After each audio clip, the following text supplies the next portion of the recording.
live from the Richard Harris Law Firm studios. Broken up there, then it's Eichel using the boards. He gets a break. Eichel on the right side. He shoots. Save. Rebound. Score. Brett Howden. This is the VGK Insiders Show. Lausanne skates to center. Leaves Marner coming in right side. Marner centering pass knocked down. Rebound. Score. Colton Sissons. With Darren Millard and Ryan Wallace. Meanwhile, the Knights come into the zone.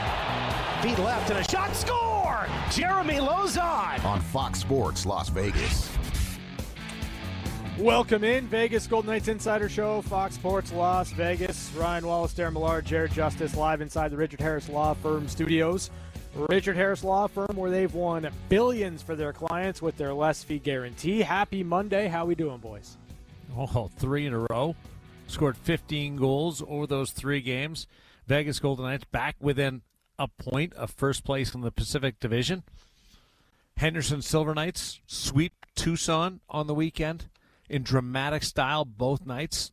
They scan their ticket to the American Hockey League playoffs. I'd say things are pretty good on the hockey side in the old Las Vegas Valley. Yeah, it's good to be a Golden Knights or Silver Knights fan. I'm not going to lie. It's been a fun weekend. Fun week, really, when you factor in 3 wins for the Golden Knights and the Henderson Silver Knights punching their ticket to the playoffs. Tremendous. You scan tickets now. You don't punch. No. That's too modern. I can't get behind that. Well, the problem is you don't get in if you're looking for your ticket to be punched. No, I get it. That's fine. I'm just going to use can't do it. That vernacular. I'm not going to use scan your ticket. It feels odd. It's awkward. When was the last time you had a ticket punched? Because you're of an age where it didn't happen a lot. I had tickets the old like movie ripped. Theater. They would rip them in half. Actually, no. That's true. I had a ticket ripped last year, as early as last year, at a show at the House of Blues. Yeah. So I'm not going to do this thing where we start changing the phrases that we all know and understand to represent the technological times. I'm not doing it. I'm not doing scan their ticket to the playoffs. That's ridiculous. People won't know what you're talking about then if you say punch. No, they will. They will. I guarantee you, if I say the Silver Knights punched their ticket to the playoffs, I think people understand what that means.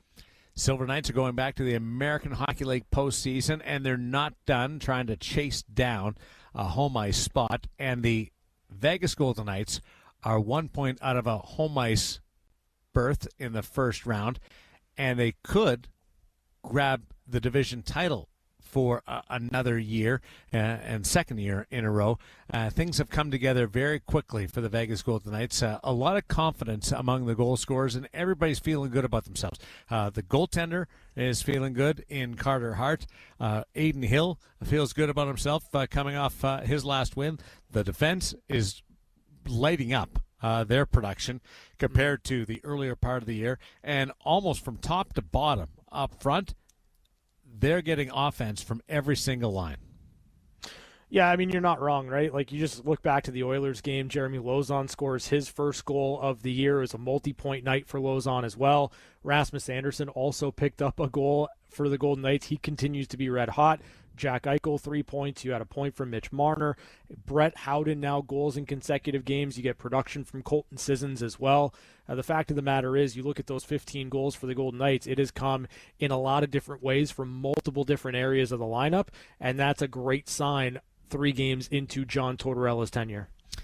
Vegas Golden Knights beat Vancouver in Tortorella's first game. Followed it up with the victory against the Calgary Flames, and then dismantled the Edmonton Oilers in what was a closer game than the score really indicates.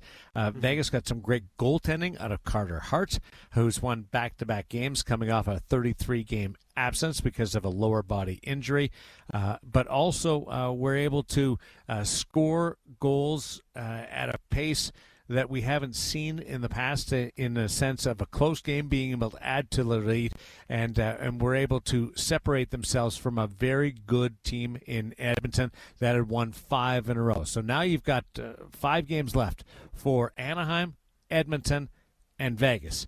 and 1 point separates those three teams. A tie for first place between the Oilers and the Ducks, and then the Golden Knights 1 point back.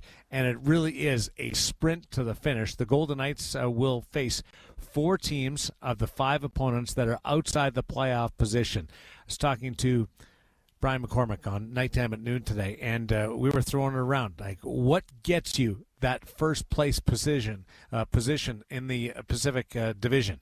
Is it 8 points? Do you go 4-1?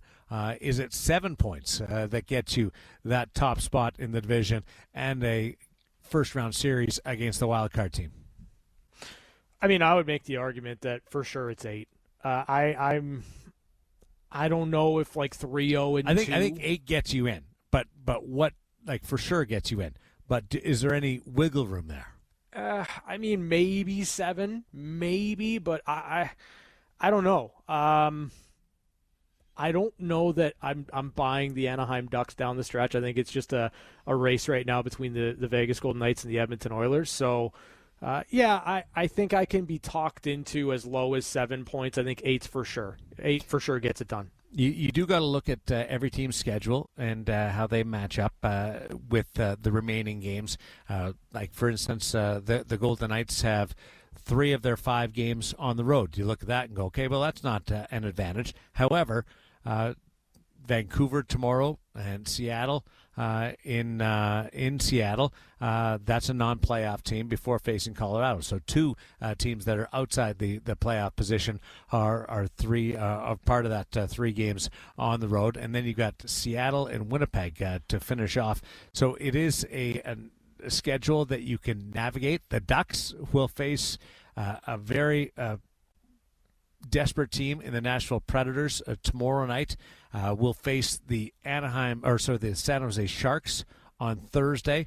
We know what they are trying to accomplish before facing the Vancouver Canucks and Minnesota Wild and Nashville Predators. So 2 against the Predators, 1 against the Wild, part of the finish for the Anaheim Ducks. That's not as welcoming as the Golden Knights schedule. And then you look at the team like the Edmonton Oilers, who are also 1 point up, have won 5 of their last 6. They've got Colorado tonight. They've got Vancouver on Thursday. There's the mix in the Edmonton Oilers schedule down the stretch. Yeah, they've got Utah, San Jose, LA, Colorado, Vancouver. So, again, I think realistically, you look at that. The Colorado game is an interesting one. That's a very similar type of schedule to what the Golden Knights have down the stretch. They do have Utah, who's in the playoffs right now. That likely is a tough game for the Edmonton Oilers tomorrow. But, I think if you're looking at that, realistically, 7 might get it done. Like 3-1-1 down the stretch for the Golden Knights might get it done. 7. So some, whether it's 3-0-1, but 3-1-1 when you add it up to 5 games. There's a little bit more wiggle room than you would think in a 3-way sprint to the finish. Yeah, I think that's fair. And again, kind of to reference my idea, my thought on Anaheim, and it's, again, probably recency bias, but you look at the last 3 games for the Anaheim Ducks, the last 3 losses for Anaheim: San Jose, St. Louis, Calgary, multi-goal losses to St. Louis and Calgary, 2 teams outside the playoff picture. Then you've got Nashville, who's right there, San Jose, who beat them last week. Vancouver's not a guaranteed victory for Anaheim. They just have struggled down the stretch. So, I think this is kind of the part where you see a young team that's navigating this for the first time as a core, maybe struggling down the stretch and susceptible to being overtaken by the Golden Knights. If it was just a 2-horse race between Vegas and Anaheim, you might be able to convince me that 5 points gets it done. I don't think that's going to be the case, as much as I would love for that to be what happens, because the Vegas Golden Knights, with those games that are facing non-playoff clubs, should be able to achieve 5 easily. It's that little extra step. And I'm not sleeping on Anaheim either. They've been streaky one way or the other all year. And just when you think that that they're going to fall out of contention, whether it be a playoff spot or this division race, they find a way to get back at it. So I'm equally as wary of the Anaheim Ducks as I am the Edmonton Oilers right now. But the impressive part is it's Vegas that has got themselves back into it by a really strong team game. They've shown some resiliency, both off the coaching change and then a quick turnaround to Torts. They've shown an ability to shrug off any type of ill effects of deficits during the course of the Vancouver and Calgary games, and then played one of the best games of the year against the Edmonton Oilers, in which there was contribution from everybody. I love the penalty kill. I love Carter Hart's play. I loved the offense and the defense from the blue line, because they were able to keep the Edmonton Oilers at bay and Connor McDavid at bay. And then what we've seen in these new forward units, being able to chase production. Jack Eichel playing great right now. Mitch Marner really on top of his game. Ivan Barbashev producing points. Mark Stone is scoring. Brett Howden is scoring. We got Colton Sissons scoring the other night. It's as good a place, I think, that we've seen the Golden Knights in a while. And there was a 7-game winning streak in January that really created some momentum. There was an awesome December for this hockey club. They've had good stretches, but seeing from where they've come from and just the ability to find their game at the most crucial time has been impressive in every single aspect of the game. Mm-hmm.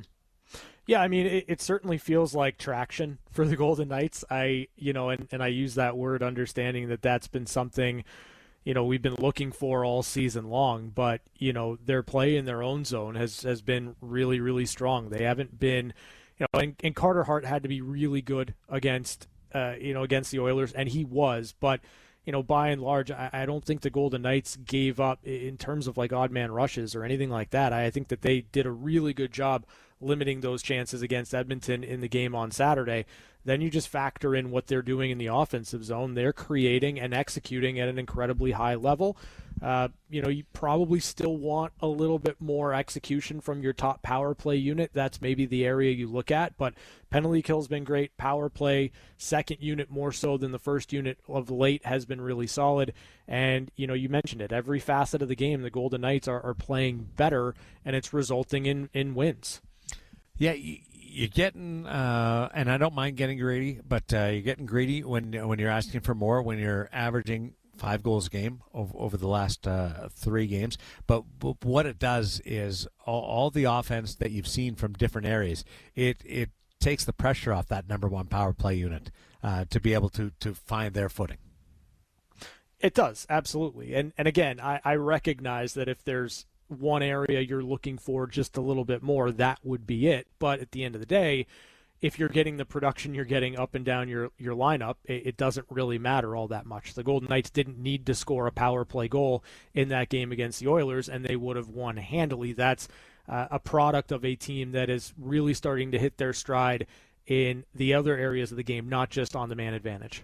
So we've had the text line open a few times, and there's been those that have stuck firm.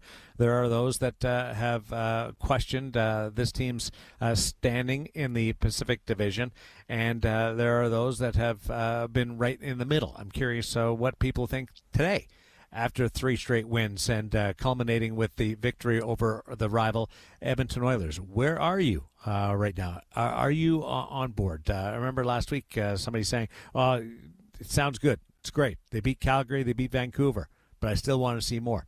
You saw the performance against the Edmonton Oilers. Are you there now? 702-876-1340. I'd love to get your comments on the week that was the Vegas Golden Knights, and now going into this stretch drive with 5 games remaining. 5 games remaining for Anaheim, Edmonton, and Vegas. They all start at the same spot coming into this week, and just 1 point back of the Oilers and the Ducks for first place.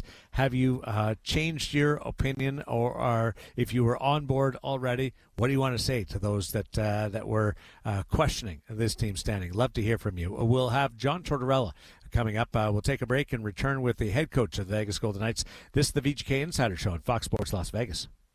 I just want us to be hard, and I want us to be fast. Now, back to the VGK Insider Show.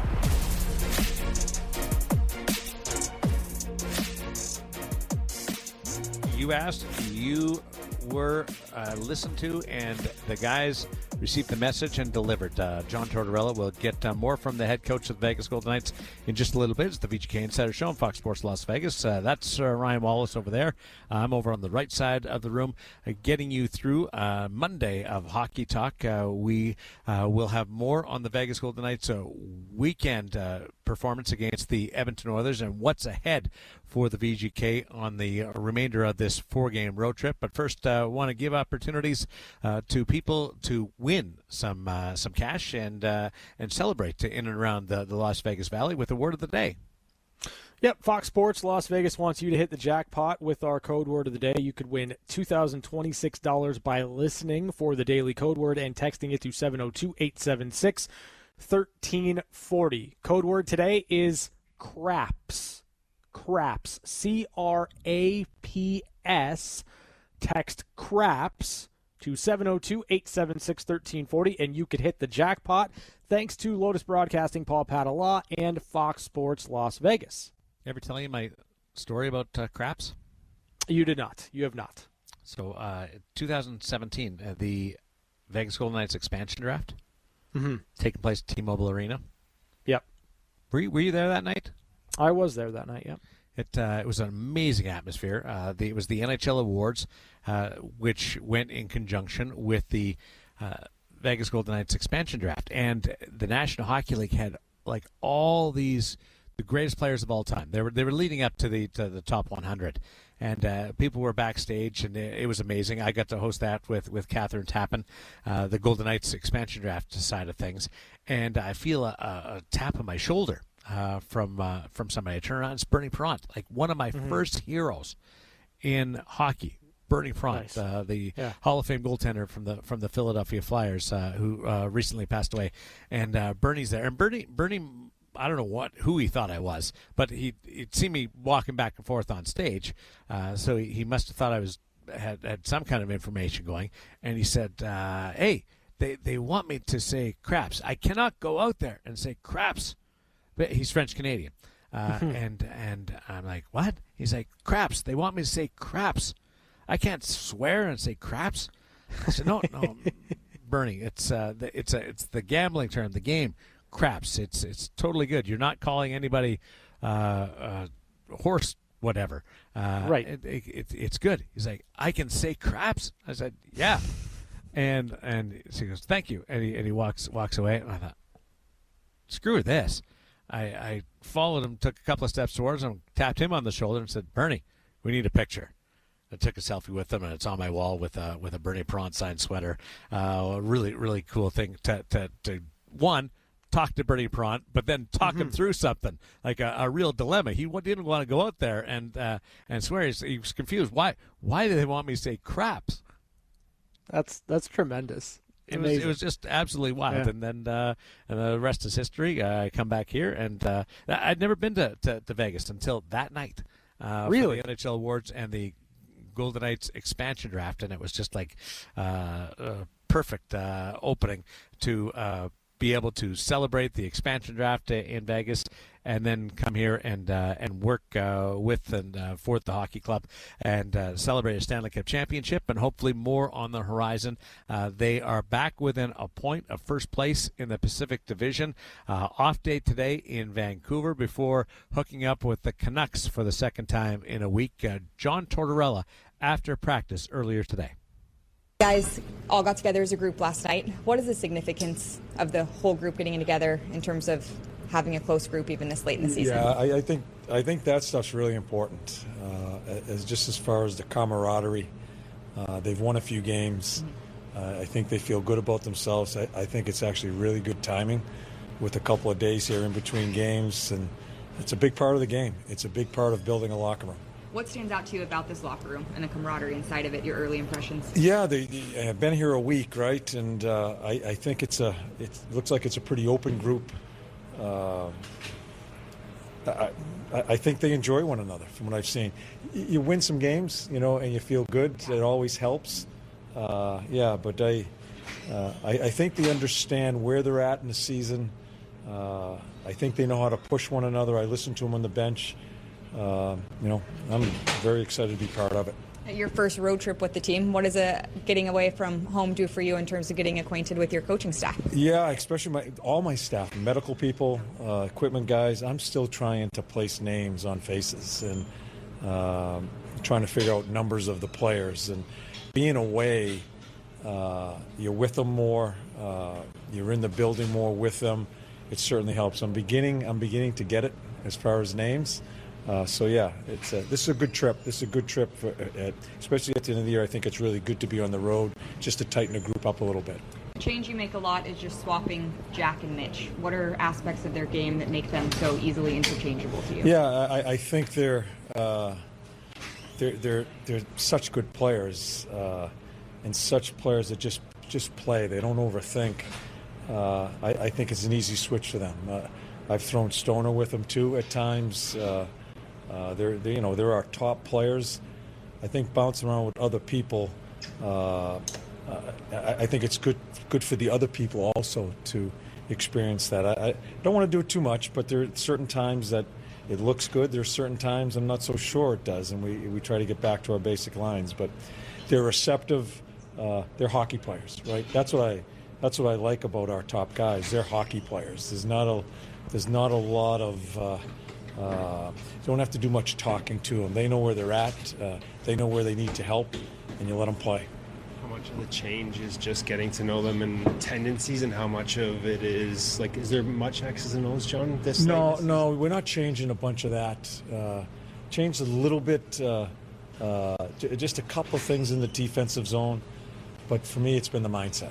And I make no bones about it. I don't care if anybody hears it from the other team. We're trying to play as fast as we can. Every team's trying to do that in this league. And I think when you keep banging away at them and try to turn it into an instinctive game of playing fast, that's where we're trying to get it to. What about this group suits that, personnel-wise? Yeah, it's a good team. It's a good team. It has some defensemen that can move the puck. It certainly has some quality forwards that are able to handle playing fast. So we're not, like I said, we're not trying to reinvent the wheel. I just want us to be hard, and I want us to be fast, and those are the two headings that we've worked at since I've come here 7 days ago. It's a trip back for you, so when you have to get to know your staff, you still remember I know it's been a few years, but you still remember where to go, where to take guys? Yeah, not really, because I really didn't spend too much time in the city when I was here. Remember, they bombed me out of here after 1 year, so I really didn't have much time to get to know the city. But my wife and I had so many animals. We lived outside the city. Certainly have some really good friends here. So saw some of the people in the rink here today. Yeah, I really liked it here. I wish I could have stayed longer, but that wasn't my decision. He's got that phrase, they bombed me out of here. He's used that a couple of times referencing his coaching stops, and I've never heard it put that way. Right. Yeah. Well, we've gotten it a couple of times, so I think that's just kind of how he views it, right? I was bombed out. It is what it is. A big game tomorrow night, just like the first game for the Vegas Golden Knights against the Vancouver Canucks under John Tortorella. Doesn't really matter who's running the bench. You're playing the 32nd ranked team in the National Hockey League. Tomorrow night is one of those must-haves if you do hold on to these aspirations of winning the division. Yeah, I would say that's absolutely correct, right? You look at the schedule left for the Golden Knights: Vancouver, Seattle, Colorado, Winnipeg, Seattle, and of those 5 games, this game against the Vancouver Canucks is one where at the end of the night, you really want 2 points and a win next to your name. And you know what? They were able to handle Vancouver It took them a little while to get going, understandably so, because the news with Bruce Cassidy and the hiring of John Tortorella happened just 24 hours prior. But, the fact of the matter is, go into Vancouver, treat this like a game that you should win, and then go out and do it. And, I think if the Golden Knights are able to kind of do what they've done the last 3 games, they should be successful in Vancouver and run that win streak up to 4 games. Terry texts in, get what you're saying, Ryan. Scan your ticket is dumb. Yep. Scott says, hope they keep it rolling. A couple of texts into the text line, 702-876-1340. And Catherine says, on cloud 9 right now. Yeah, you can imagine, right? Like, this has been, and we've talked about it at various stages throughout the year, this has been a more challenging season than what fans are accustomed to when it comes to the Golden Knights, than what the players are accustomed to. It has been a harder season to gain the traction that we had been talking about at various stages. Now, it does feel like there's something renewed within the Golden Knights. There's something that feels tangibly different, even if not a lot of things have changed all that much. So ride the wave. Feel good about where your team is at. Listen, if you're going to get hot right now, that's the perfect time to kind of hit your stride going into the postseason. This is a great one coming in from another Scott.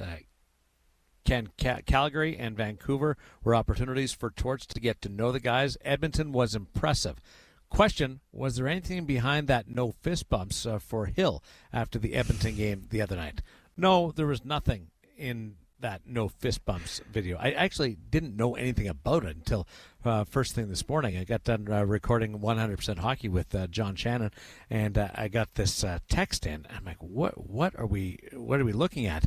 And I did. And I'm like, well, the guys, one, and I don't even know exactly when it was during the course of the game, whether it was an intermission or whether it was at the end of the game.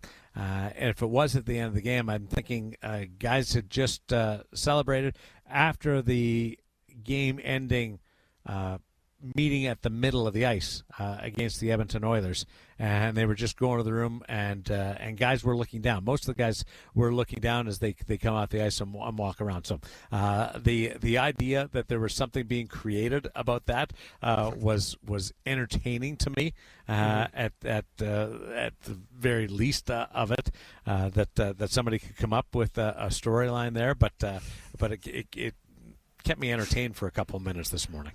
Yeah, I got tagged in it, and I didn't reply to anything or see much merit in doing so. There was nothing there from my perspective, nothing there that I think was even worth commenting on.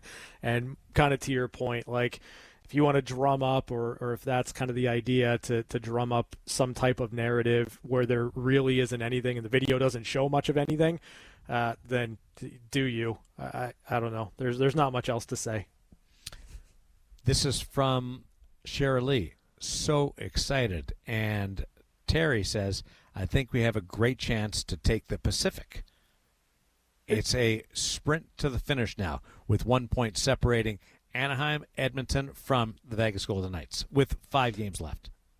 Yeah, again, we've kind of talked about it, but I think very realistically, there's, if you're looking at the remaining schedules of both the Vegas Golden Knights, the Edmonton Oilers, and the Anaheim Ducks, I'd make the argument that even though the Golden Knights are a point behind both Edmonton and Anaheim, they are in a better position and they are poised to do what needs to be done to win the Pacific Division.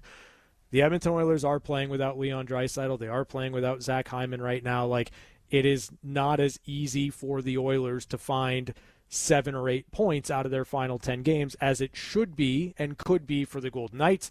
And I've already talked about how I feel about the Anaheim Ducks. They're just kind of hitting a skid right now. Could they come out of it on the other side and run the table?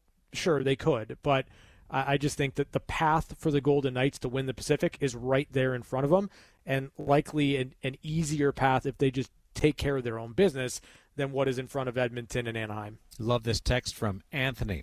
The win over Edmonton was the most impressive win they've had in quite some time from an all-around standpoint. Got big saves from the goaltending, and the rest of the team played with more aggression. No apprehension from establishing their game and asserting themselves. It feels like they're getting their swagger back. You know where I noticed that the most, the swagger, was in between the whistles.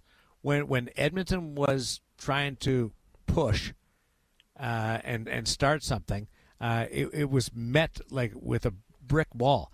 In fact, I don't think the Golden Knights were pushed in that game. They were on their front foot, and that little gathering at the end of the game when all the players, last time that they would meet until a potential playoff series, I thought Vegas looked so comfortable, calm, and just owning that moment. And that reminded me of the Vegas Golden Knights when they're feeling their best. It wasn't just the hockey part; it was the underlying approach to the game, that the chirps, the jabs, the talking that took place, and I really just loved what I saw from the Golden Knights.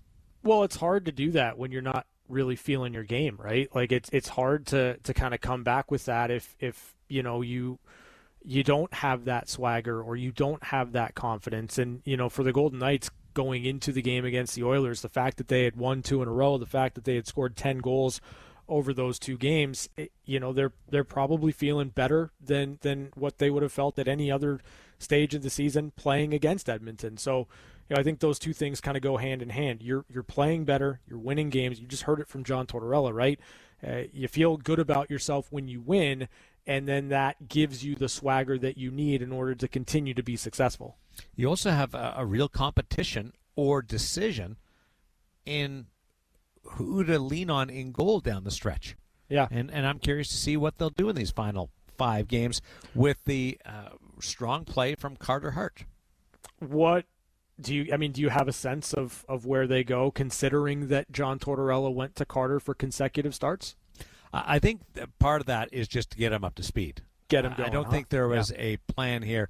Okay, let's get ready to be in a place where we know whether or not he can play in the playoffs, or it could be our start in the playoffs.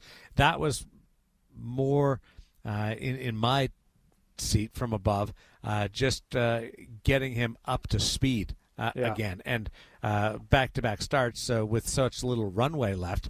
That's the best way to do it, is to play him a couple of games and get him up to speed. And now, will it be as simple as a 3-2 decision on number of games, whether it's 2 for Carter Hart in the final 5 or 3 for Carter Hart? But I think it'll probably go down to that type of assignment split, and make sure both guys are in a somewhat of a groove, or best groove that you can be going into the Stanley Cup playoffs. Yeah, I think there's opportunity for Adin Hill and Carter Hart, and both guys have played well over this 3-game win streak. I thought Adin was really strong against Vancouver. I thought Carter was pretty good against Calgary, and then certainly exceptional against Edmonton. So if you're going to get that level of goaltending from either guy, Adin or Carter, then it doesn't really feel like there's a wrong answer of where you lean and how you kind of break things down.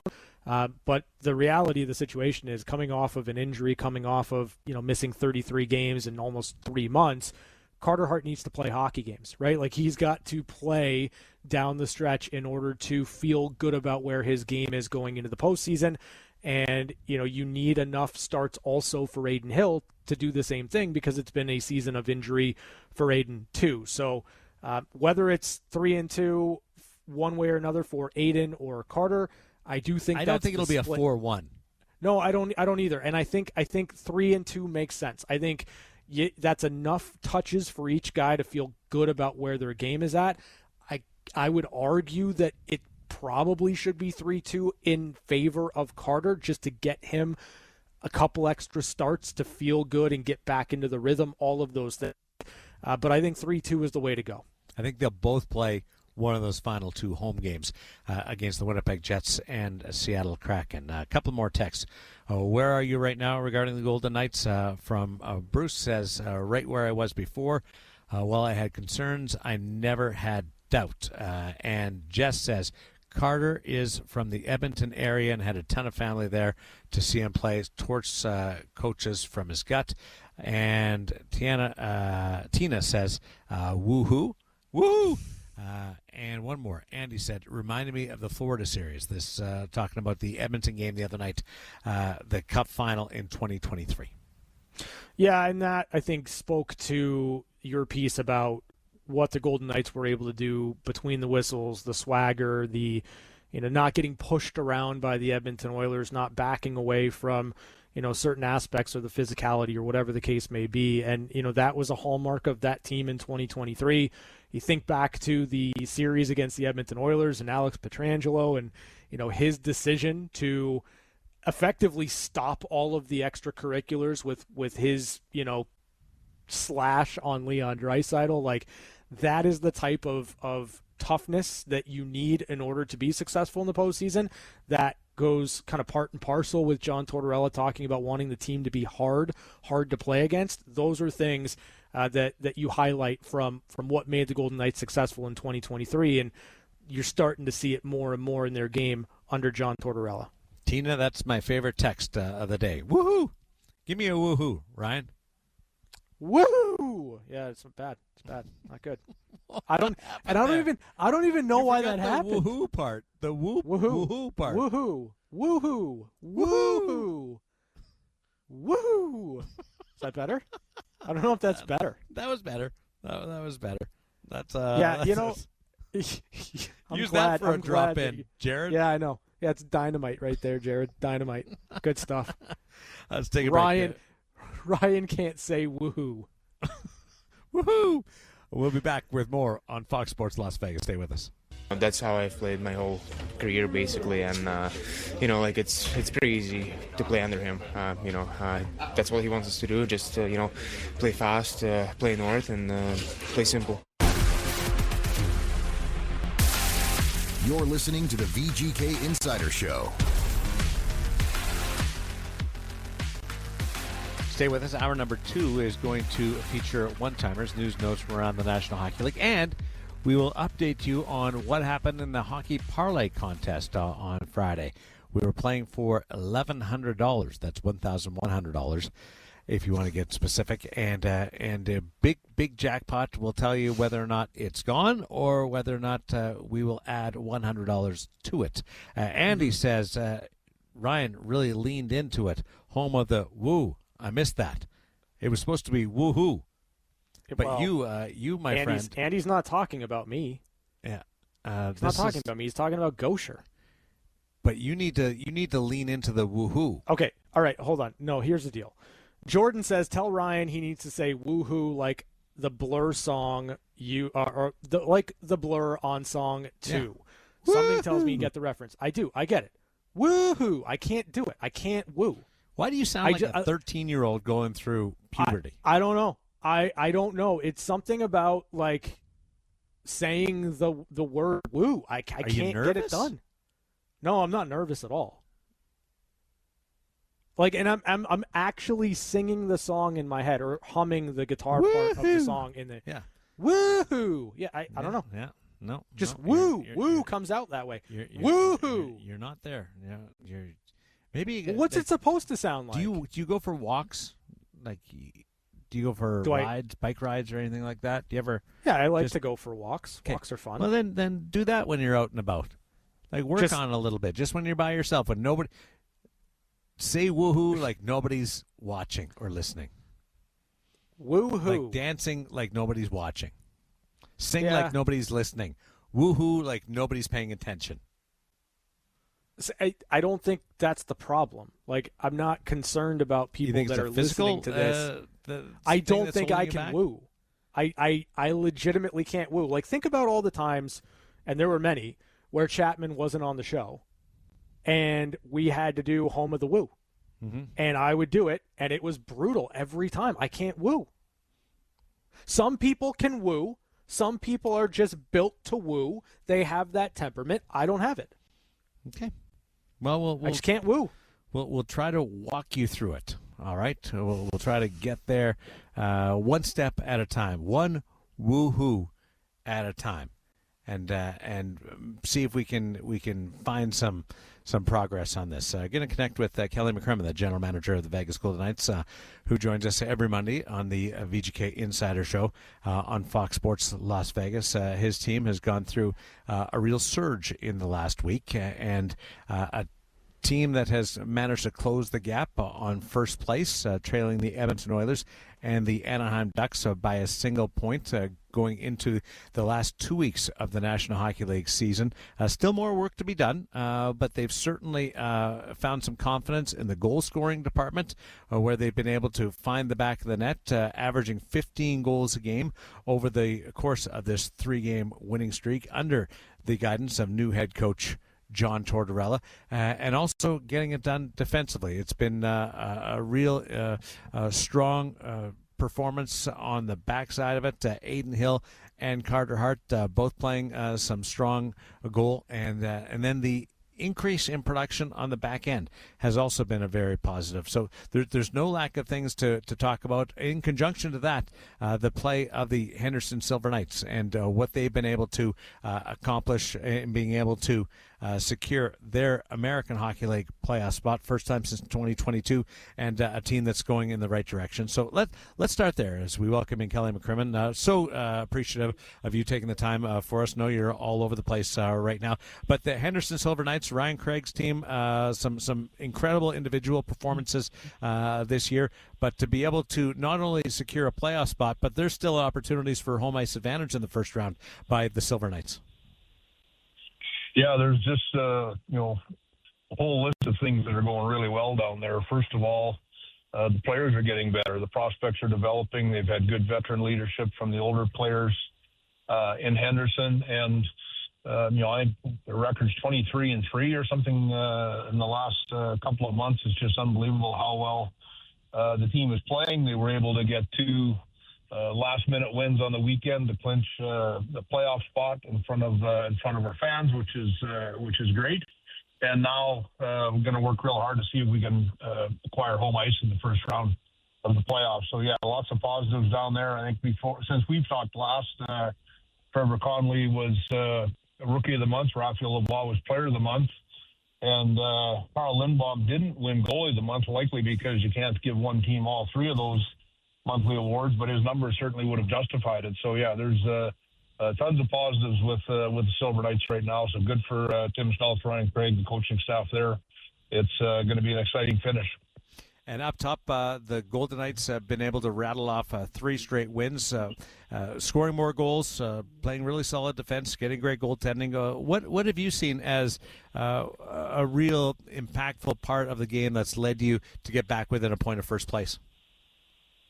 Well, first things first, really important week for us in that we had 3 straight wins. So that was critical for obvious reasons of the standings, but I think as well with the coaching change with Torch coming in, it I think is exactly what we needed for him to start to put his footprint or fingerprints on our team. What did I see different? I thought the energy was great all the way through. We beat a Vancouver team that's had a difficult year. I thought they actually played pretty good against us.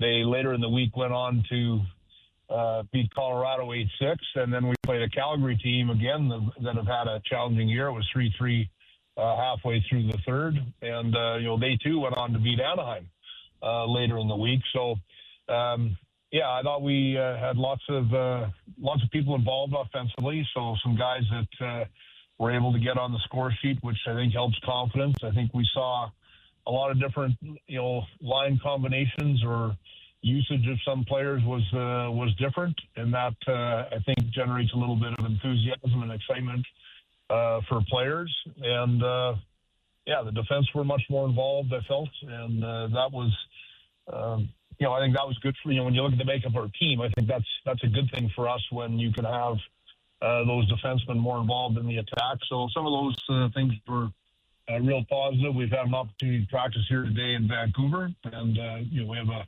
big week ahead with the rest of our 4-game road trip. We've got Vancouver, then Seattle, and then into Colorado to finish the week. And I guess likely the most significant win of last week was the Saturday game against Edmonton, where I thought Calgary at home, the goals that Calgary scored were off odd man rushes.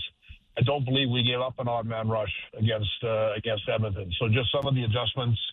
We opened the tap up a little bit probably on Monday and Thursday. I thought we closed it up a little bit on Saturday in our game versus Edmonton and had a really solid effort there. He's the general manager of the Vegas Golden Knights, 1 point out of first place with 5 games to go in the NHL's regular season. Kelly McCrimmon with us on the VGK Insider Show on Fox Sports Las Vegas. Kelly, Torts has really preached the idea of mindset and playing fast. Like, that's what he's looking for from this team. Where are you noticing that most? Is it from the blue line? Is it through the neutral zone and kind of decision making? Where are you noticing that message is landing the most for your team? I just see us getting up the ice quicker is what I see, and playing fast. Just for our listeners, isn't necessarily always directly tied to how good your skaters are. It is a mindset. It is a style of play. You can have a fast team that plays slow. You can have a slow team that plays fast. And I think what John is really stressing is just shifting the mindset a little bit, that we want to be more focused with being a little more up tempo and playing a little bit quicker than we can. So I think the players see it and feel it, and it really puts a lot of emphasis on your ability to manage the puck, because if you're going to be having everybody heading up ice on the attack, having your D joining the rush, you can't turn pucks over, or you're going to be exposed behind. So there'll be lots of teaching here that goes on, and adjusting goes on along the way. But I think the players like it, and I think we're built to be able to do that. Been able to spend some time with John Tortorella. What's he like compared to, because you said that you didn't know him intimately at the unveiling of Torts as the head coach? Well, I've talked to lots of people, of course, since we hired him that have known him a long time, and the managers there of the U.S. Olympic team, Billy Guerin, I had a good chat with him. Tom Fitzgerald, Chris Drury, talked to some of those guys that were around him at that event. He's been in the NHL a long time, so a name Darren, former players of mine and Brandon, Chris Dingman, who won the Cup with him in Tampa, Matty Calvert, who played for me and Brandon as well, that was with Torts in Columbus. And I think the people that are around him, he's extremely genuine and sincere. I think that he is demanding, and I think he's got a personality. He's very engaged, very energetic, and holds everybody to the same standard. But I think it comes from a real good place. So, he's not afraid to laugh at himself. He goes back and forth with the guys. I think there's been real good dialogue between Torts and the rest of our coaching staff, who, of course, are a really important part of this for John. As he gets up to speed, he can rely on a real good group of assistants that we have. So we finished in Edmonton on Saturday night, and I said to John, boy, it's been quite a 6 days, and I guess here we are now 8 days. And I think what's really important that we sort of really stress right from the beginning is every day matters. We're making up for lost time. We're trying to get as much accomplished here in a short period of time as we can. So that's been the focus. Do you feel like your team's got that swagger back? Yeah, you talk to the players a lot about that. I can tell from just listening to the guys' interviews, or even just seeing them in a team setting. They do seem to have more confidence and swagger. And we won 3 games, right? So that changes things. We're in the winning business, and we hadn't been doing enough of that. So 3 wins with the change that we've made, I think, has energized people, which we hoped that it would. And I think that part's been really positive. Right.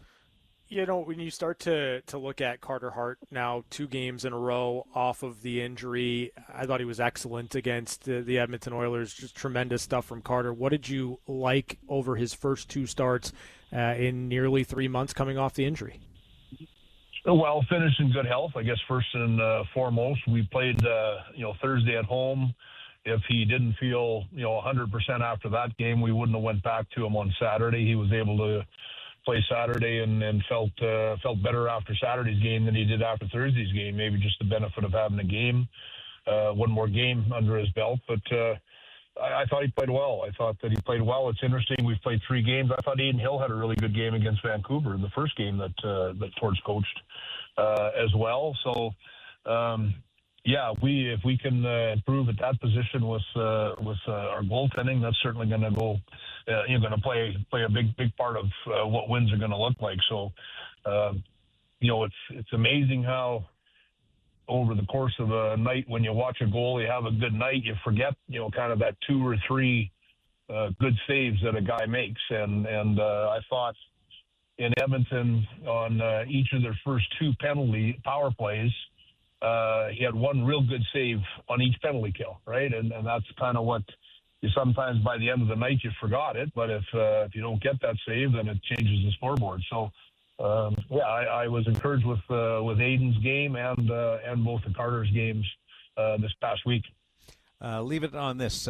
Mitch Marner had quite the week, and we also got to remember it's his first year with a new team, and he's pushing for the scoring lead against Jack Eichel, who's just gone 80 points in back-to-back years for the first time in Vegas Golden Knights history.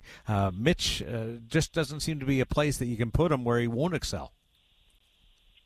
Well, he's just so fun to watch when you just follow him and follow the puck and see his anticipation, and everything's by design. There's nothing random about his game ever. Even if he's just dumping a puck into change, he's going to put it in a certain spot where somebody can get it back, and looks as natural as he can now as a center. It just seems to have made that transition very smoothly, which is really a difficult one for a natural winger to move to center, but he's done that really well. So, it's just a great player. It just gives us another real high-end player. You mentioned Jack, who, was an elite NHL player. We've all really enjoyed watching how good Mark Stone's year is. You see more people that got on the score sheet. Brett Howden hadn't scored since he returned from our lineup. Well, he got a huge goal against Calgary, and then he got a really important goal again the other night. Ivan Barbashev, I think, is starting to contribute. Pavel Dorofeyev had a little bit of a drought. He was able to get on the score sheet with a power play goal. So that's what you're going to need. And the other thing that we should mention is just the secondary scoring. Like it was, Rasmus Andersson is his last probably 7 or 8 games now. He's looked so much like the player that we enjoyed watching in Calgary. He's had, he's getting on the score sheet regularly. So it's always a work in progress, but there was lots of positives this week, which means nothing if we aren't ready for the task at hand here starting tomorrow. I'm going to start calling Rasmus Andersson the bird catcher after he tracked down that bird in Edmonton the other night. Thanks, Kelly. Appreciate it as always. You worked us in today, and congratulations on the turnaround, and good luck down the stretch here in these final 5 games. Yeah, thanks for having me, guys. There's the general manager of the Vegas Golden Knights, Kelly McCrimmon. The schedules were all over the place, and he found a way to make this work today. So really appreciative of Kelly being able to join us for his commentary and analysis of the way things have went. That was an amazing night in Edmonton, by the way, the other night.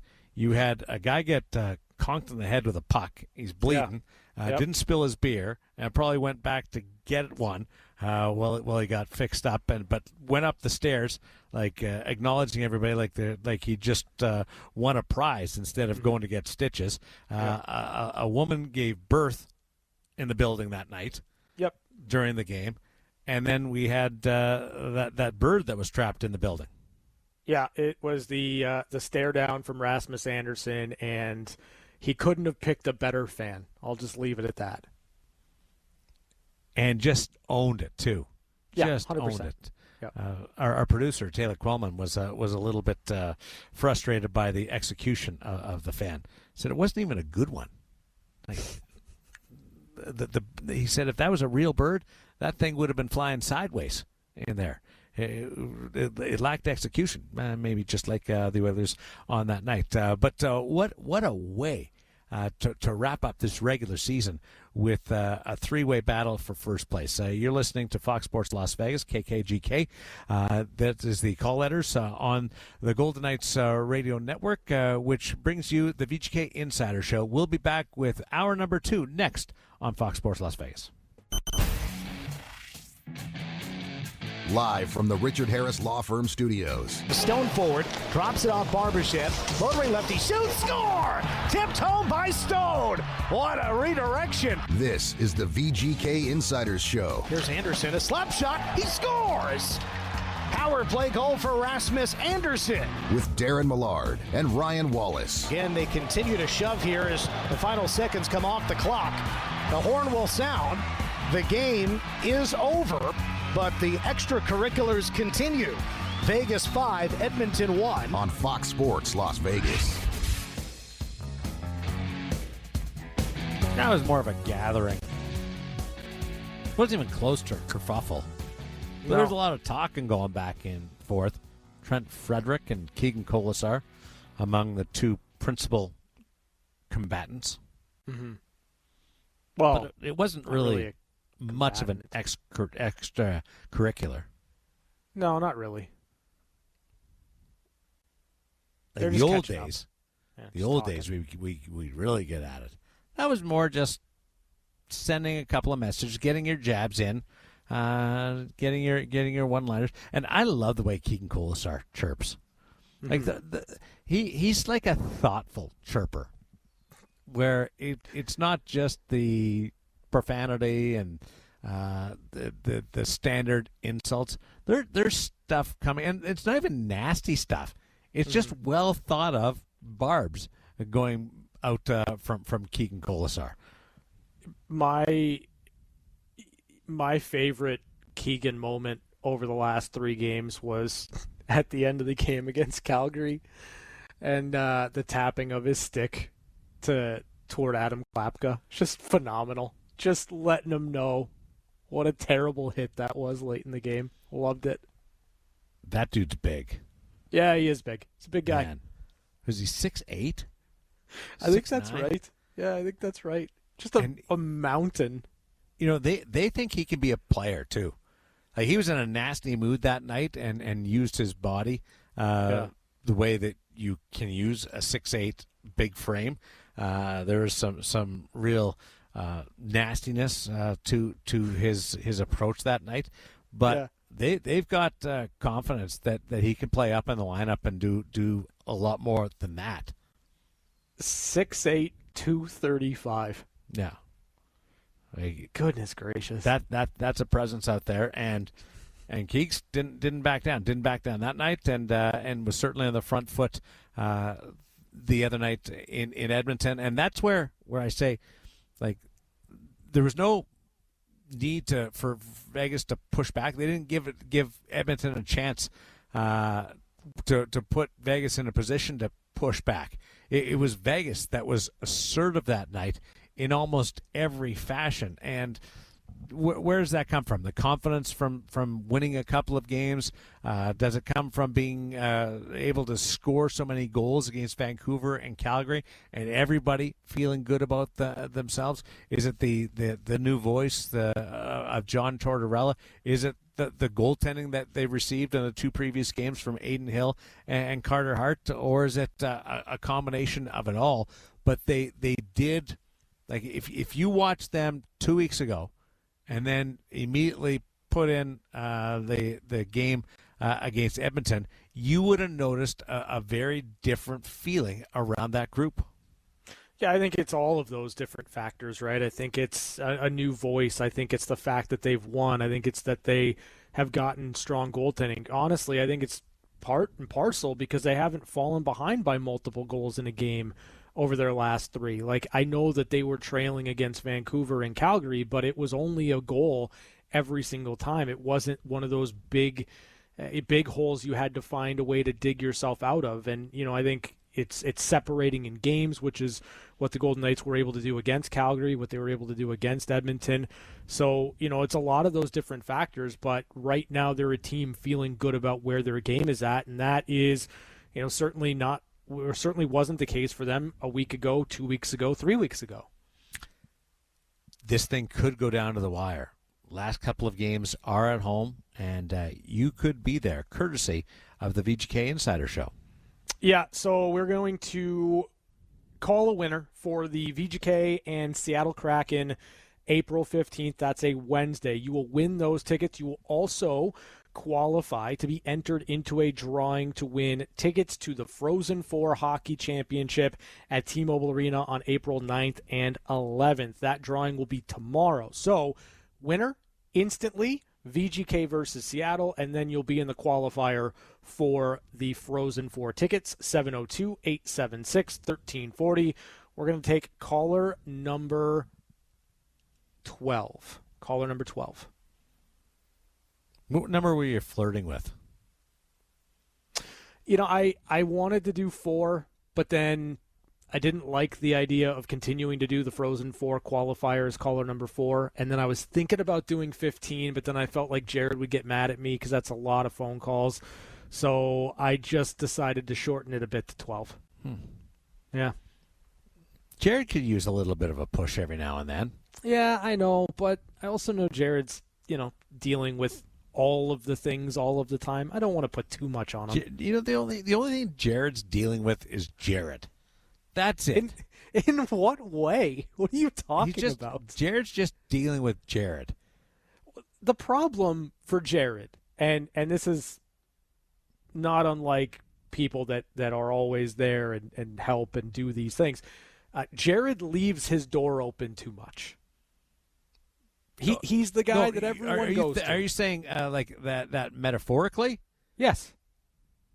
He leaves the door open too much for people to walk in and then dump all of their issues and problems on. Yeah. And that's just not that you're not talking about the actual door to the studio. You're just meaning door to life, and people come on and dump on him. I mean, it is something that happens in the studio for sure, but it is an extension of multiple different factors in his life. Yes, he leaves. I bet you somebody's in that studio right now dumping on him. Yeah, probably. I mean, he's like a bartender. 5. He's like the operator bartender of Lotus Broadcasting. Everybody goes to Jared and just spills their gut to him. Yeah, more or less. I think that's an accurate description of what Jared Justice does. He is the guy that you go to after a long, hard day at work, and you just kind of dump your stuff to. Yeah, I'm not asking him for advice, but I'll vent to him. Sure. I don't want advice from him, but I certainly would have no issue. I feel like he's a good listener. If I needed to get something off my chest. Why wouldn't you want advice from Jared? Because Jared's biggest challenge is Jared. That is factually incorrect. And I've heard enough of Jared to know that I don't want the advice from him, but you just want him to listen to you. I just need him to listen to me. Yeah. I said, Jared, that your biggest issue is that you leave the door open, like literally and figuratively. And everyone opens the door and then just dumps their stuff on you. I mean, it's also a matter of, they know that I'll take responsibility, even though if I don't, I'm not necessarily the one who caused the problem. So. Also, the studio door doesn't lock. So there's nothing that is you can do factually about correct. That. Yeah, you're kind of in a pickle there. What's the biggest thing bothering you today, Jared? I can't really say that on air. Oh, legal problems, eh? No, just more that I've had to dump myself. I've had to drop myself before whenever I've gotten too animated, and this would be one of those that I don't think I have enough. I don't have enough of a delay. Use the delay? Yeah, I wouldn't have enough of a delay. Is our delay on right now? It is not. Oh. You should tell me when it's... I just assume it's always on. It is normally not on unless we were taking callers, because you two are both broadcast professionals, and I trust you. It was never on with Chapman. I know. That's true. That is true. Even when I don't remember one single time that he told me the delay's on. If you No. guys, Hold on. Go ahead. I was just going to say, if you guys have a former player on, the delay is on. Trust me. I've learned that lesson too many times. When Turks was on. It It Yes, might not exactly. have been. It might not have been on the Insider Show. It might have been a game, like a post game or something like that Chapman was doing. But I vaguely remember somebody said something they shouldn't have said, and it wasn't me. Before anyone points the finger there, and he like absolutely lost it because he's like, "Oh my god, I got to put the delay on, and I don't think I have enough time, and it's going to go out over the air." And I'm like, why wasn't it on in the first place? You had He's time like, to have that I don't know. conversation? I thought it was only 7 seconds. It's 8, but it's 2 4-second things. I'm Well, no, turning it 'cause- on now because I don't 'cause trust he- you, Darren. I think you're going to be like, well, if it's off, let's push the Another boundary. You never loved me. I knew you were always against me.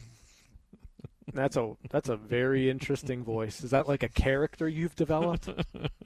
Could you do a whole pre-intermission and post, Darren, doing that character? On Hey, radio, I could. Not on TV. Oh, come on.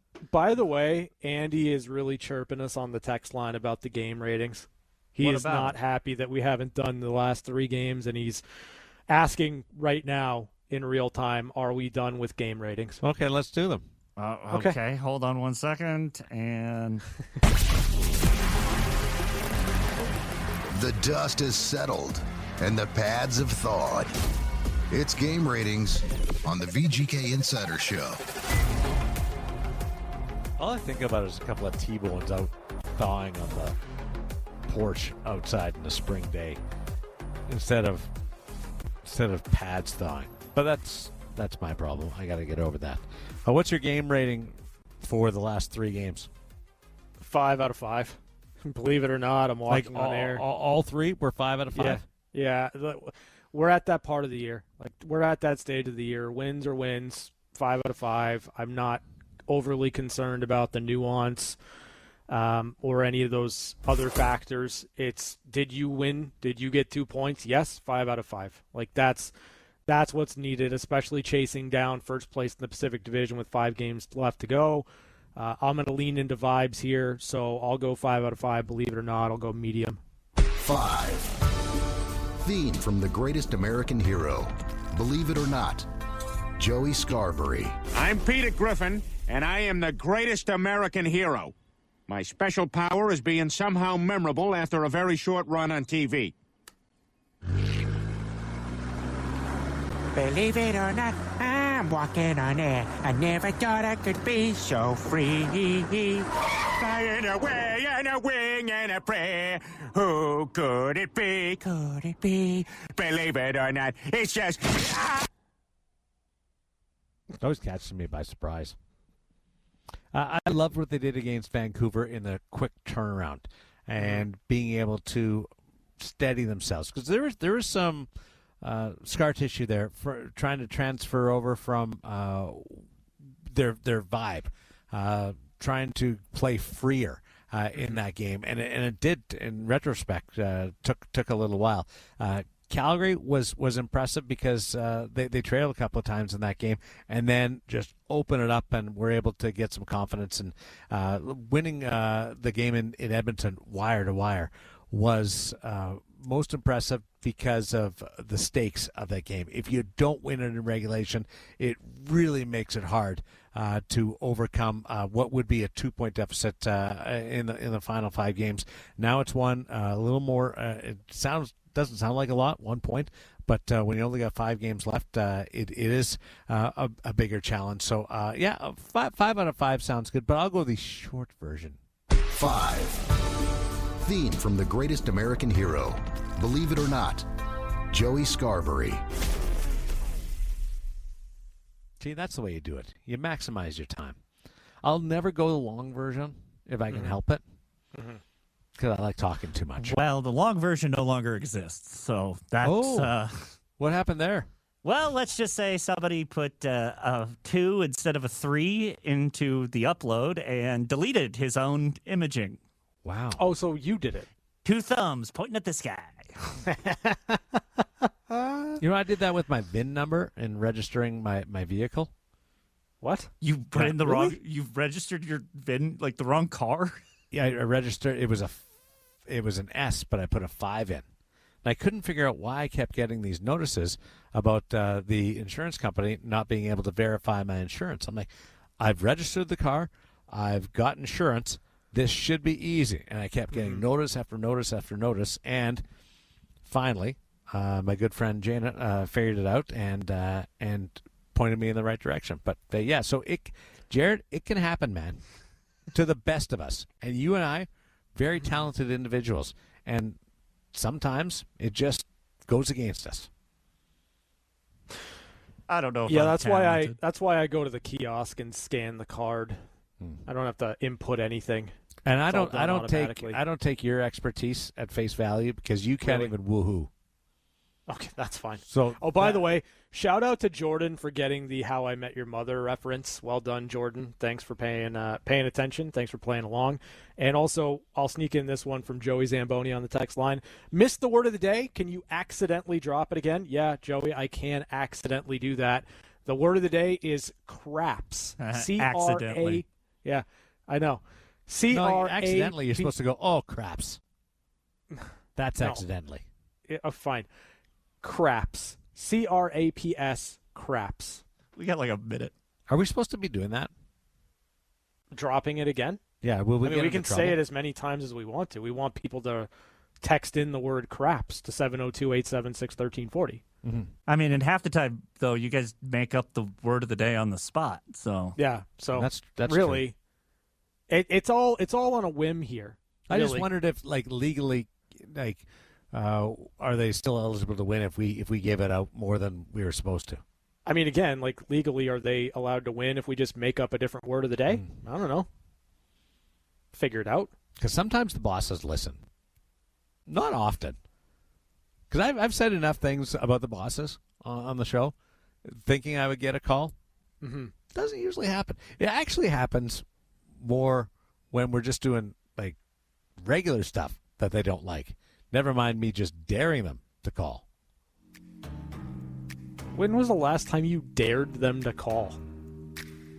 Well, I don't go out and go, I dare you to call, but I say enough things Yeah, about what goes on. I that think you think basically you're more daring them to inflammatory call. than you are.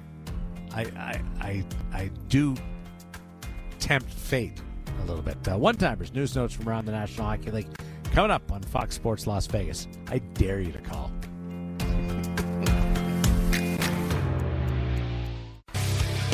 Carlson left corner, centered, one-timer, score! It's time for One-Timers. A quick look at news and notes from around the National Hockey League. Brought to you by Paul Pata Law. It's not about the injury, it's about the recovery. Oh, great news. Just got a text. Well, Ryan got a text Yep, from our big boss. yep, And they do listen right. quite a bit. Yep. See? You'll My dare worked. you'll be expected in the office tomorrow for a meeting not related to the last segment. What meeting about what? Oh, I'll pass that along in the break. Really? Yeah. Seriously? I'm being called to the office? Yes. Nice. It's a game day tomorrow. Okay. What's different between a game day and every other day? Well, I'm busy, Oh, okay. Understood. so might have to reschedule. Yeah, you do that. I'll coordinate for you. How about that? No, why doesn't anybody send me texts? I mean, I don't know. I'm available. I'm always available. Nobody sends me texts. Are you mad about that? Like, is this going to be a thing? Yeah, probably. Okay.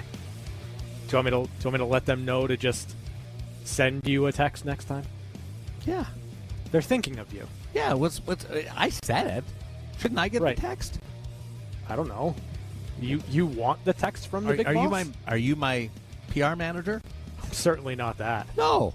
You should Couldn't be pay me sour. enough. You should be saying, why am I doing that, getting this? He's the one that said it. Oh, I don't mind it. It's funny to me. You're my PR manager. That's what I'm going to... Ryan Wallace. You're not Ryan the hockey guy anymore. You got to change it to Ryan Wallace. I haven't been Ryan the hockey guy for a while. Let's be Darren honest Millard's here. PR manager. I'm not doing that. We're not putting that in my title. Not a chance. Well, if you keep taking notes for me, or accepting text for me, here's some news. The Edmonton Oilers played Saturday's game against Vegas without Zach Hyman, who sounds like he's going to be out until the start of the playoffs.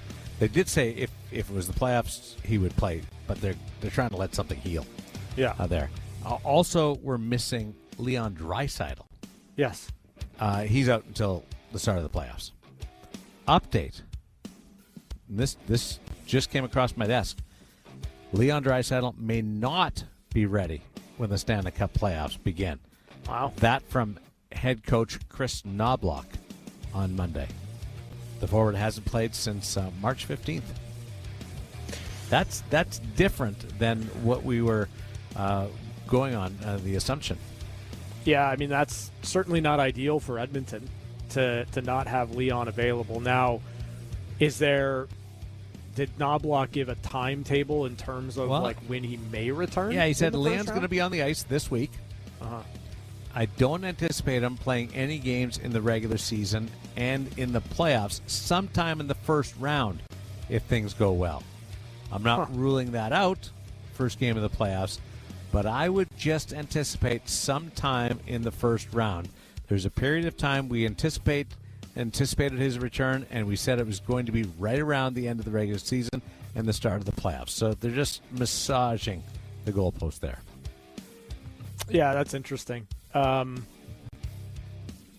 Yeah, I mean, listen, it's not ideal, but you want Leon Draisaitl healthy when he's back in the lineup, right? And so if you get Zach Hyman back to start the postseason, that gives you a little bit of a bump.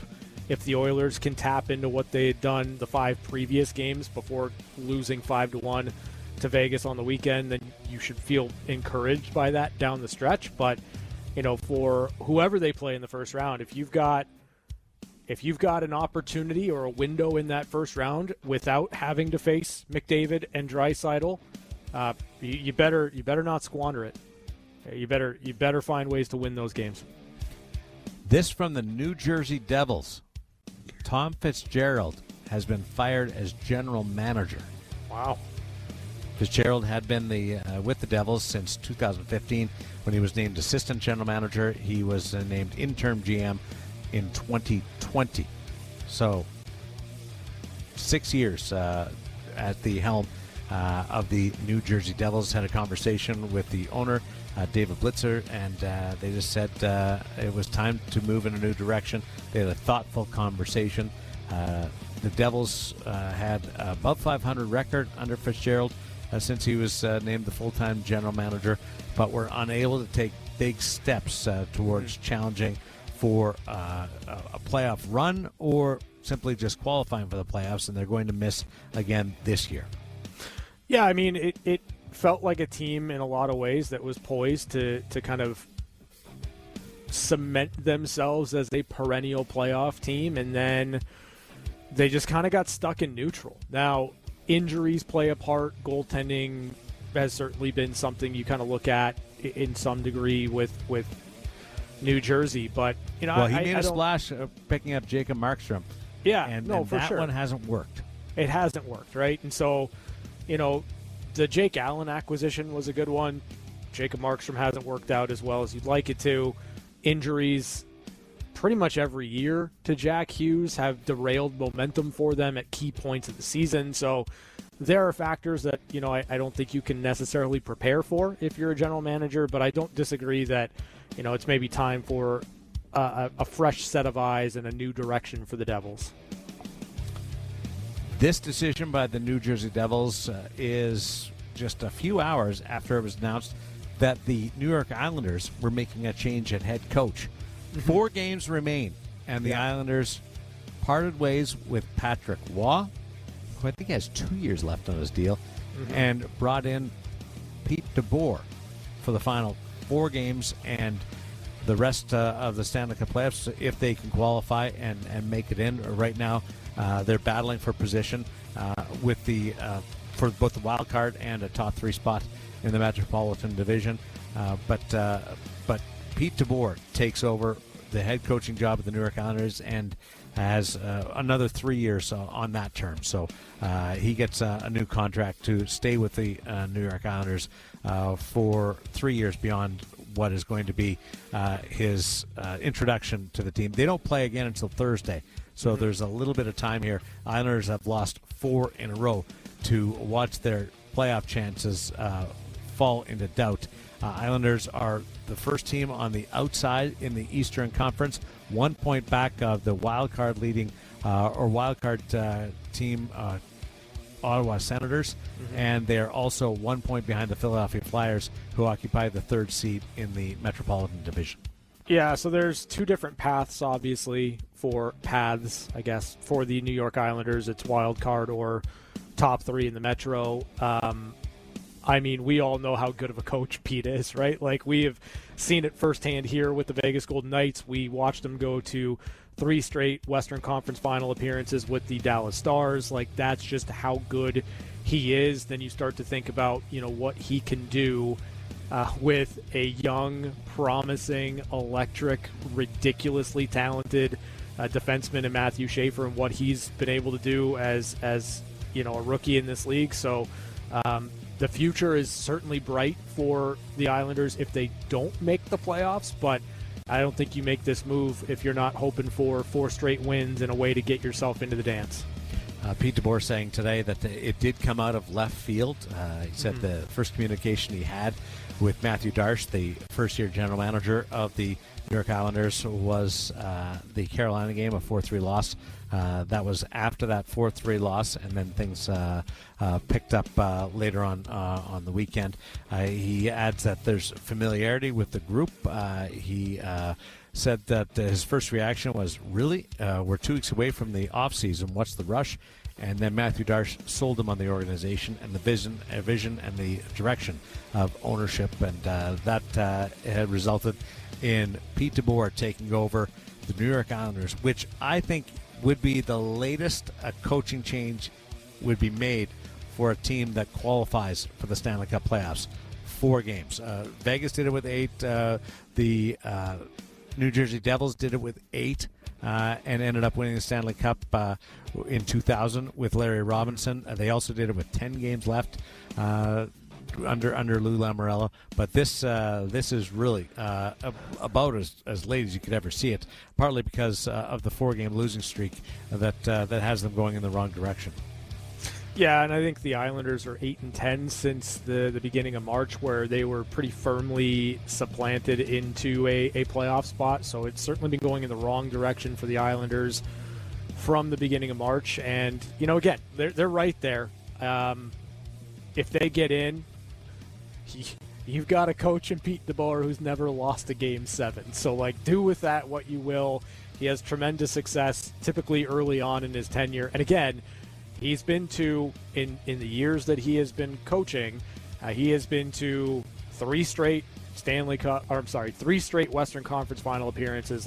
Pete knows what to do when it matters most. So it's a good gamble here, and you've got your guy for the future. Well, just look what's happened to the Golden Knights. Yeah, they won 3 straight. Mm-hmm. If the New York Islanders win 3 straight, there's a good chance they get in. If they win 3 of their final 4, there's a good chance they get in if they get that coaching bump. And he's got a couple of days. Unlike when Torts came in, arrived at the facility, coached that night, Pete DeBoer ran practice today and gets practices in Tuesday, Wednesday before they play on Thursday. Mm-hmm. Yeah, no, I think it's, again, it's weird because I don't recall. We kind of went through it, right, when the Golden Knights made the change to John Tortorella, that it has happened where there have been coaching changes later on in the season, but it's not terribly common, and yet we've had 2 now in about a week's time, and 4 games is not a lot of runway at all. Joey Zamboni sent a text in and says, you rock for giving the word of the day accidentally. Crap. And he's on Long Island, and it's like midnight over there. So he was trying to stay in touch with the word of the day. Craps. And James says, doesn't Daren only ever challenge the bosses to email him? You're right. But we got that fixed. I just never check my email. That's the problem. Now it's fixed, so he actually gets the emails. I haven't checked it in forever.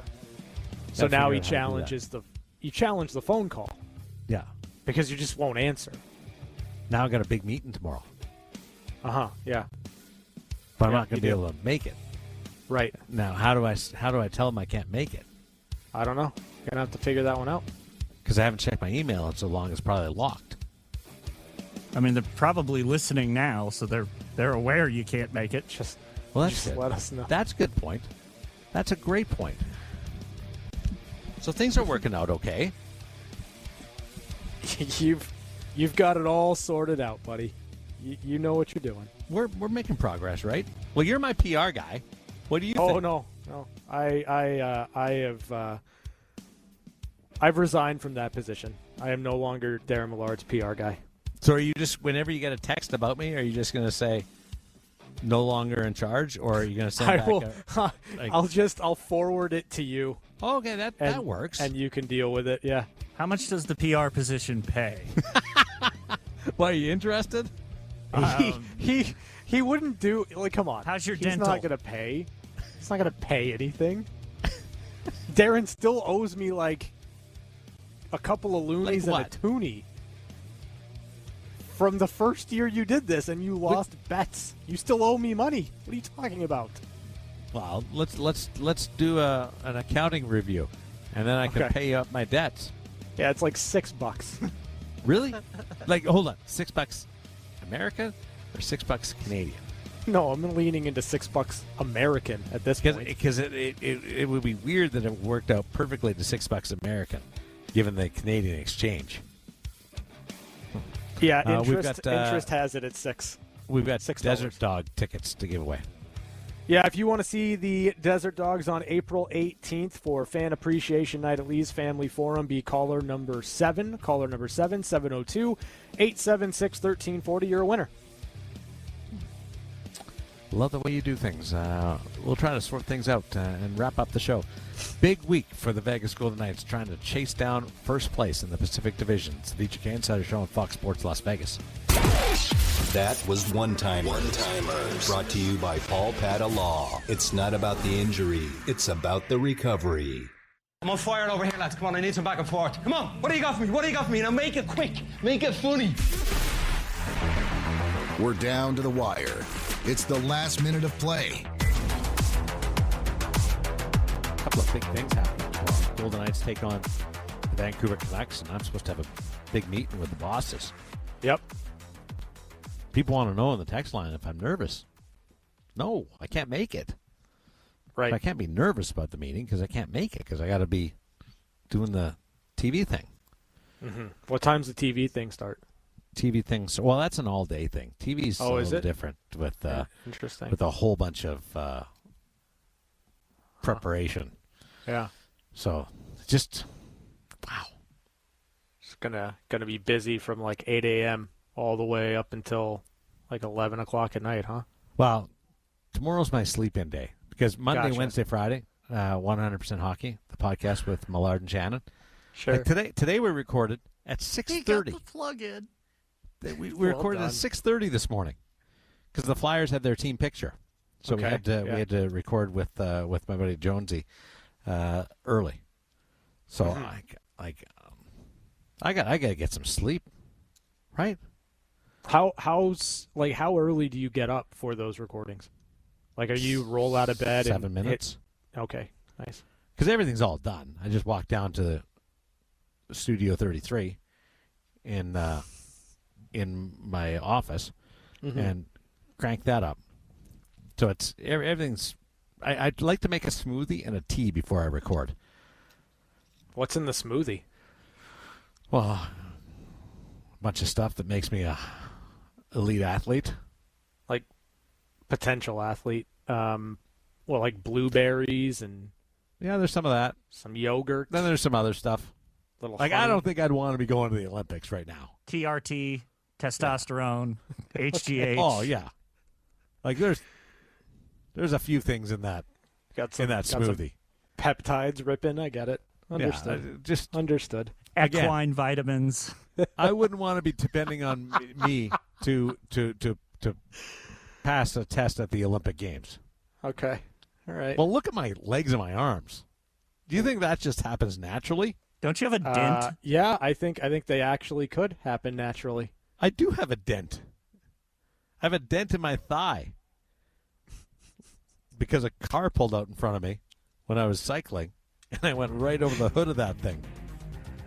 It's still there. The doctors actually told me that'll go away eventually. Mm-hmm. Well, it's been a few years. That dent is still there. Like, have you ever heard of somebody having a dent? Maybe I their mean, head. I can see like some dents in the muscles in my leg when I flex them. No, this is like a dent. Like it's. Oh wow. Yeah. There's an impact zone on my thigh. Crazy. Yeah, that's wild. That's what happens when you're a potential athlete. You put yourself in harm's way. Just in the goal to better yourself. But we will be back tomorrow on the VGK Insider Show from Studio 31 and Lotus Broadcasting.